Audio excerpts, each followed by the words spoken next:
très chaud, les élèves qui parlent de la violence des armes, un jeune amérindien qui ne vient pas souvent au collège. Voilà, on a comme ça des images, hein. Puis les guidons, les élèves sur les guidons de vélo également. Alors là, c'est l'institutrice qui parle là, c'est un regard d'institutrice.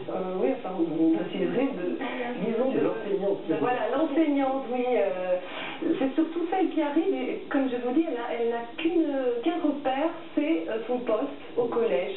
Et donc, les élèves ne savent pas quel est l'enjeu de leur présence. Ce sont eux qui vont faire connaître la Guyane à ce professeur. Voilà.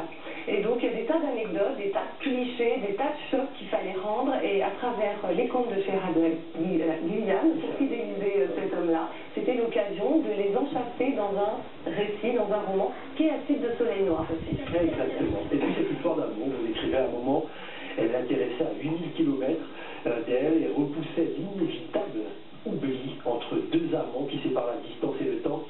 On est dans le roman d'apprentissage ou de voyage, mais aussi dans un grand récit romantique, voire même initiatique. Voilà, je dirais plutôt initiatique, parce que ce qu'elle retient, c'est que même si les événements sont douloureux, tout sert à tout et tout peut faire levier pour permettre de vivre autre chose. Et la Guyane va être salvatrice ici et va lui faire découvrir qu'il y a quelque chose de beaucoup plus vaste que cette simple histoire.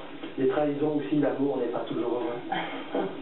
Oui, mais les voyages sont merveilleux, la découverte d'un continent extraordinaire, et ça sublime le reste.